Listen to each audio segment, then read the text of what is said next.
दोस्तों नमस्कार, मैं सूरजदीन विश्वकर्मा, ठगी पीड़ित जमाकर्ता परिवार कब्जब संगठन।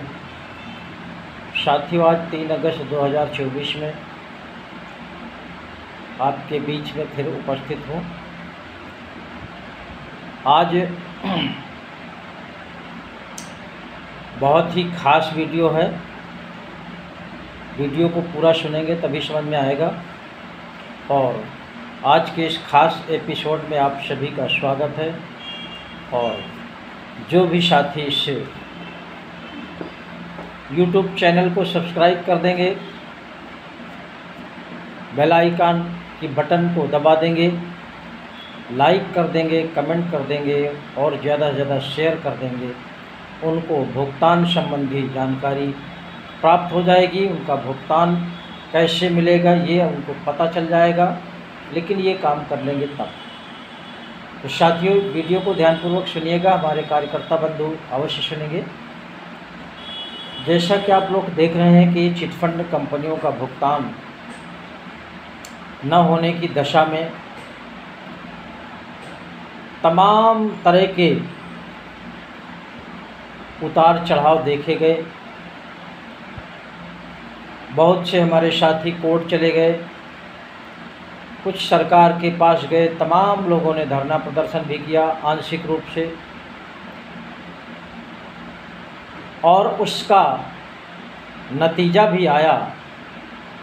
वो नतीजा क्या आया कि आज तक किसी भी निवेशक का भुगतान नहीं हुआ। इसीलिए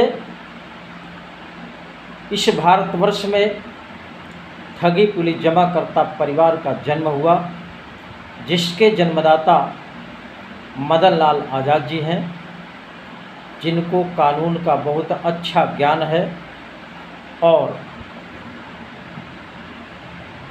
बहुत ही मेहनती हैं। उनके अंदर समाज सेवा का भाव है, तभी इस संगठन को जन्म दिया और इस संगठन का नाम दिया ठगी पीड़ित जमाकर्ता परिवार। अब इस नाम से ही पता चल जाता है कि देश का प्रत्येक पीड़ित व्यक्ति जो कहीं किसी भी प्रकार से ठगा गया हो, उन सब की लड़ाई लड़ने का काम ये ठगी पीड़ित जमाकर्ता परिवार कर रहा है। और अभी आप लोगों ने देखा कि देश में तमाम तरह का कार्यक्रम हुआ। मिशन भुगतान भारत यात्रा के तहत जनजागरण भी हुआ और अधिकारियों को ज़िले ज़िले में ज्ञापन भी देने का काम किया गया। और उस ज्ञापन का उद्देश्य था भारत सरकार द्वारा बनाया गया कानून अनियमित जमा योजनाएं पाबंदी अधिनियम 2019, जिसको बर्ड्स एक्ट 2019 कहते हैं, उसके तहत जिलाधिकारी के ऊपर दबाव बना करके सभी ठगी पीड़ित परिवार को लेकर के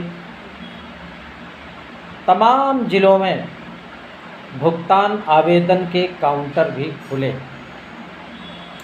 अब इस काम से साथियों आप सबको समझ जाना चाहिए कि जिलाधिकारी जिले का सबसे बड़ा अधिकारी होता है, उनका सबसे बड़ा कार्यालय होता है और पूरे जिले का संचालन जिलाधिकारी करता है। उस अधिकारी के ऊपर केवल सरकार होती है, बाकी कोई नहीं होता है। और उस अधिकारी को संगठन ने ज्ञापन देकर के इस कानून के तहत आवेदन का काउंटर खुलवाया।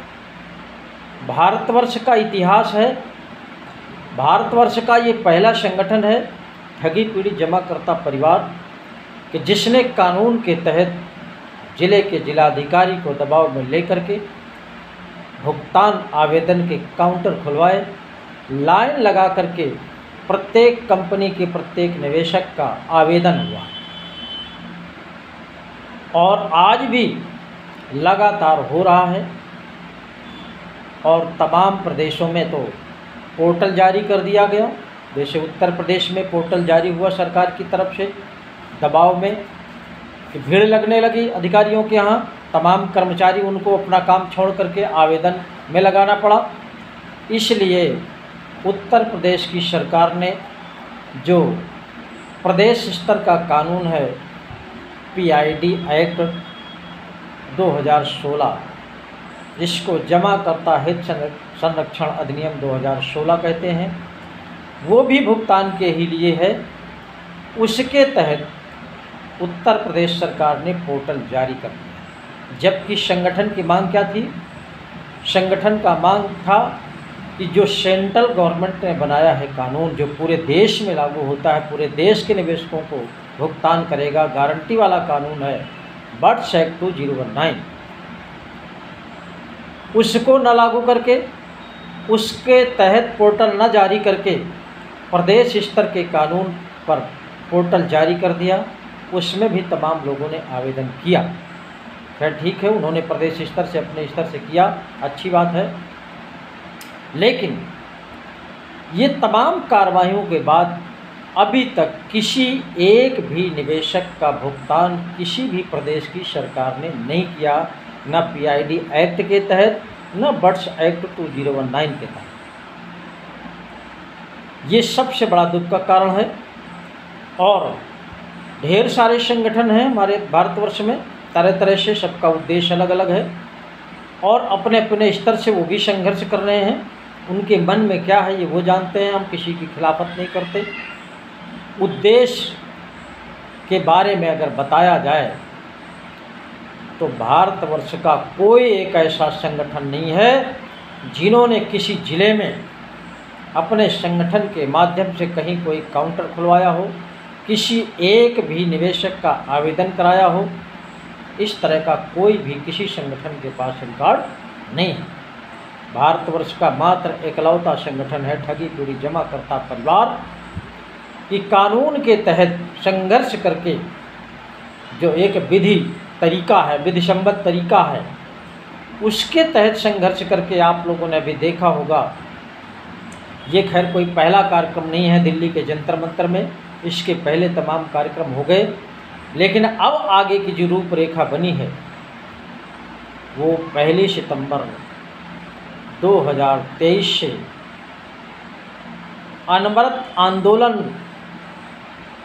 की घोषणा संगठन की तरफ से हुई है और देश का प्रत्येक निवेशक, प्रत्येक कार्यकर्ता इसमें जी जान से तैयारी भी करने लगा है और अपने अपने ज़िलों में अनवरत आंदोलन यानी अनिश्चितकालीन आंदोलन करेगा जब तक प्रत्येक निवेशक का भुगतान का कोई न कोई आदेश सरकार नहीं कर देती। तब तक अब ये आंदोलन ख़त्म होने वाला नहीं है। ये उद्देश्य है संगठन का।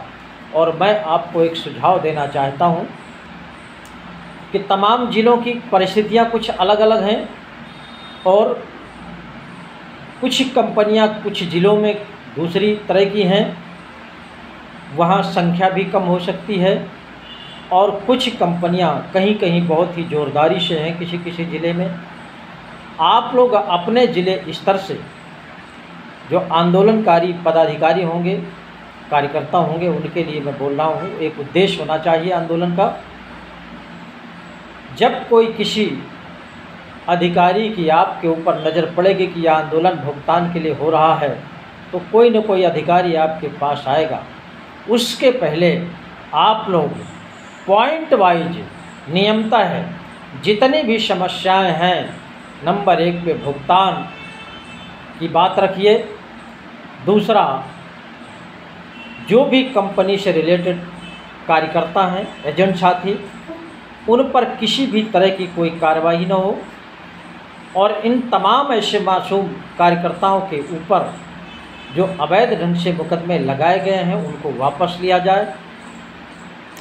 बहुत सा हमारा निवेशक साथी, चाहे वो एजेंट के रूप में हो चाहे केवल निवेशक हो, तमाम लोगों ने सुसाइड किया है अपना भुगतान न पाने की वजह से। व्यथित होकर के तमाम तरह की प्रताड़ना सह करके उनके परिवारों को मुआवजा दिया जाए। घर से जो लोग बेघर हुए, पलायन कर गए भय की वजह से, उनको वापस उनके घरों में सुरक्षित कराया जाए। और ढेर सारे एजेंटों का जीवन बर्बाद करने वाले ठग कंपनीज के ऊपर इतनी कड़ी कार्रवाई की जाए कि दोबारा इस देश में किसी को ठगी करने की हिम्मत न पड़े और देश में जितने भी एजेंट साथी हैं वो सब बेरोजगार हो गए हैं, बर्बाद हो गए हैं, एक एक रोटी के लिए, एक एक निवाला के लिए तरस रहे हैं। उनको कम से कम 5 साल बिना ब्याज का लोन दिया जाए रोजगार करने के लिए, या तो उनको बेरोजगारी भत्ता दिया जाए। इस तरह की जो मांगे हैं उनको बना लीजिए, जितने भी बन जाएं, 10, 11, 12, 15। और जब कोई आपके पास अधिकारी, नेता, मंत्री कोई भी आए तो वही सूची उनको थमा दीजिए कि हमारी ये मांगे हैं, अगर ये मांगे हमारी पूरी हो जाएंगी तभी हमारा आंदोलन ख़त्म होने वाला नहीं है। और ये आपका जो आंदोलन होगा लीगल है, अनलीगल नहीं है।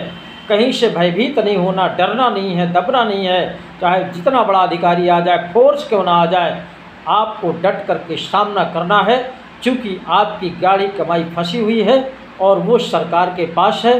सरकार ने ही, भारत सरकार ने ही बनाया है कानून बर्ड्स एक्ट 2019, वो केवल भुगतान के लिए बनाया है, उसको लागू करके हमारा भुगतान मुहैया कराया जाए, अन्यथा ये आंदोलन हमारा ख़त्म होने वाला नहीं है। प्रशासन तमाम तरह की प्रताड़ना दे सकता है, डराने के लिए, धमकाने के लिए, लेकिन उनके डराने से आप डरिएगा नहीं, धमकाने से आप भयभीत नहीं होइएगा, मुकदमे से नहीं डरिएगा। साथियों, किसी ने कहा है कि पानी के नहाने में लोग लिबास बदलते हैं और जो पसीने से नहाते हैं साथियों, देश में इतिहास बदलते हैं। इस बात को कायम रखने के लिए आप सबको तन मन धन से इस आंदोलन को सफल बनाना है।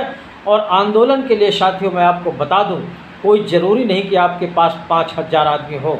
अगर आप में साहस है तो आप लोग 10 लोग मिलकर के, 5 लोग मिलकर के, बहुत साहसी व्यक्ति है तो 2 लोग मिलकर के उस आंदोलन को अनवरत चला सकते हैं और आप सफल होंगे। आपकी सुनी जाएगी, आपकी मांगें सभी जायज़ हैं और नंबर 1 का ये आंदोलन होगा और इतिहास इस देश में बनेगा और इस संगठन का भी नाम रोशन होगा, जो उन्होंने भुगतान के बाद एक संकल्प और लिया है कि इस पवित्र भारतवर्ष को ठग मुक्त बेईमान रहित राष्ट्र राज्य के रूप में स्थापित करना है। ये भी इतिहास बनेगा साथियों, इस पर ध्यान रखिए।